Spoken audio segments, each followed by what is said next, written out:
ملګرو سلامونه، نیکی هیلې او ډیر زیات احترامات، مینا، محبتونه او خصاتونه ومنئ. خبرونه ده غزلزار او زیم غازی نادان. قدرمنو څنګه چې تاسو ته معلومه ده چې په دې خبرونه کې موږ د خیبر پښتونخوا د مختلفو ضلعو د مختلفو لیکوالانو سره دغه په ژوند او فن او شاعري مرکه کوو، دغه ژوند پښتو او تاسو سره معرفي کوو. په دغه سلسله کې نن موږ سره د بلا ملګرو په غوښتنه باندې د وزیرستان د سیمې معصوم هرمز صاحب ناشته کوي.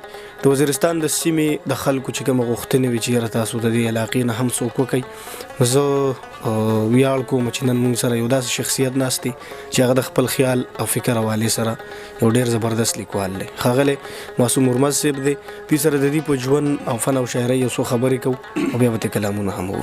معصوم صاحب تاسو ته د خپل خبرونه غزلزار کې ډیر زیات هرکلی او مینه وي. مننه. اول خطولو کتونکو ته اوریدونکو ته السلام علیکم. تاسو ډیره مننه تاسو را لې یو زمونږ د علاقې غږ پورته کوي. ډیره مننه. معصوم صاحب ژوند څنګه روان دی؟ شکر الحمدلله، ژوند ډیر ښه دی، ډیر په موضوع کې دی. معصوم صاحب که زمونږ دغه مینوالو سره تاسو په خپل ځان معرفي کو، د خپل علاقې سره حواله سره لږ خبرې وکړي، د ځان د شخصیت حواله سره لږ خبرې وکړي، ډیر زیات مننه. مننه جی.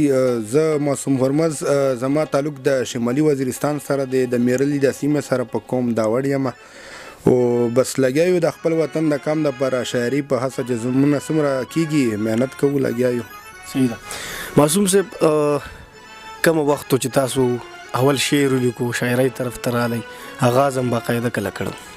آغاز کو تقریبا 2006 نه ما کړو. زمونږ په سیمه باندې د ای ډي پیز وو خلک، ډیر حالات اپریشنونه شروع، مطلب ډیر حالات خرابونه. هغه وخت کې ما مشر بنګش لا یو کلام ولیکلو، وزیرستان د پښتنو وطن دی، نو هغه زما پیله کلام وجي. صحیح ده. هغه نه دی خو د 2006 نه ډیر زمانه کې تاسو لیکل کوي، تر دې ته مسونه کار شوی دی. ډیر په سغونو کار شوی دی، کلمونه، غزل، نظمونه، هر رنګي کار شوی دی او لګیا دی. دا خو لا شروع دی. صحیح ده. کتابي شکل تاسو د خپل کار لور کړی دی کنه؟ نه، کتاب پورا دی، لکه 2 پورا کېږي چې په حساب سره، خو چاپ ملا نه دی کړی، هغه خپل مصروفیات د وجې. او ما کته غوښتل چې یو ښه ټایم راشي او زه چاپ کوم، او یو دا وایم چې لږ زویم چې ډیر ښه معیار شي، چې څومره وخت تیریږي سړی معیار پخېږي، زویم چې معیار ډیر ښه شي، هغې نه بعد چاپ کو. بې معیاره چاپ کول ما ته مزه نه راکوي چې څه غلطي ملطي نه وي پکې. صحیح ده. الله دې وکړي چې دغه ستاسو کوم معیار دی د الله پوره کړي او تاسو کتاب چاپ کړئ، زمونږ ولس ته ورسي. معصوم صاحب یو داسې شخصیت چې هغه تاسو خپل استاد منئ، تاسو ته زده کړي، شعر هم ته زده کړي. ټول شاعران زمونږ استادان چې څومره زمونږ نه مشران که یو ورځ هم زیات دی، هغه خیال مونږ ګورو اورو، لکه خوشحال خان هم اورو، حمزه بابا، لکه عباسین یوسفزی صاحب شو، رحمت سایل شو، داسې ټول بلا چې څومره کسان دي، بس د دې مونږ اوریدونکي او کتلي مو دي، نو د دې نه مو زده کړه، بس دا ټول زمونږ استادان دي. صحیح ده. معصوم صاحب وزیرستان حواله سره لګي او خبرې وکړي چې هلته ادبي حالات څنګه دي، ټولنې کیږي که نه کیږي، خلک شعر او ادب له مینه ورکوي که نه؟ ډیر زمونږ د قبایل د وزیرستان د سیمې خو د شعر سره ډیره مینه لري، ډیر زیات لیکوالان دي او ډیر شاعران دي، ډیر ټولنې هم زیاتې دي پکې، او بلا کار کېږي. خو وجه دا ده چې هلته کې برسایي نه وه، د حالاتو د وجې نه هغه سهولتونه و چې دوی به مطلب رامخکې شوي، نو اوس لګیا دي، کوشش کوي، لګیا دي کسان مخې ته راځي، ډیر ښه کار روان دی هلته. صحیح ده. معصوم صاحب یو پوښتنه بله کومه، په دور جدید کې چې کومه شاعري روانه ده، چونکې ستاسو کار د شاعرۍ سره ډېر ستاسو مخې له ډېره راځي، په دغه لیول سره تاسو څه ګورئ چې یاره اوسنۍ شاعري ښه ده که مخکینۍ ښه وه؟ شاعري اوس هم ښه شته او مخکینۍ هم ښه شته، خو زمونږ لکه په کار دا ده چې د اوس هم هر چا خیال مونږ قدر کوو چې چا څنګه هم خیال دی، خو مخکینۍ خو ډېره ښه وه، هغه سنجیده خلک وو. د نن سبا هم چې کوم هلکانان دي کار کوي او ښه کار کوي، خو په کار دا ده چې لږ نور هم سنجیده سایډ ته لاړ شي. لکه شاعري داسې ده چې یو سنجیده مونږ ته پکار دی چې سنجیده کار وشي، او خلک اوریدونکي هم د سنجیده ډیر دي چې هغه مونږ ته پکار دی چې ښه معیار کار وکړو. صحیح ده. ډیره زیاته مننه معصوم صاحب، ډیر ښه معلومات تاسو د خپل ژوند د خپلې شاعرۍ په اړه موږ له راکړه، ملګرو به هم خوند اخیستې، کلامونه به اورو. بالکل جی. کله تاسو ویل چې بس دی نو بس بیا به موږ خپل سامان راغونډو. صحیح ده جی.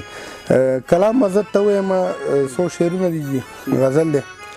دنیا کې سپک مرګ ته قریب شي سړی ملګرو کله چې غریب شي سړی او چې پلار د یره ورته غږ نه کوي یا الله څومره بد نصیب شي سړی او پرواز به څنګه د عرش نه کوي څوک پرواز به څنګه د عرش نه کوي څوک چې د سبحان مالک حبیب شي سړی ډیر زبردست او چې د وطن غم یې په زړه کې وي تل نو خامخا شاعر ادیب شي سړی ډیر ښه او عجب فطرت د مسلم الله وریاد شي هله عجب فطرت د مسلم الله وریاد شي هله ستړی ستومان چې په طبیب شي سړی ډیر ښه او الله دستا محبوب زما محبوب دی الله دستا محبوب زما محبوب دی خوند کړي چې دی عشق رکیب شي سړی ډیر زبردست او چې روح ته لاړ شي ورته مړی وایي نامتو سړی وي بس عجیب شي سړی ډیر او معصوم هرمز بد به اوري هم پیغور به اوري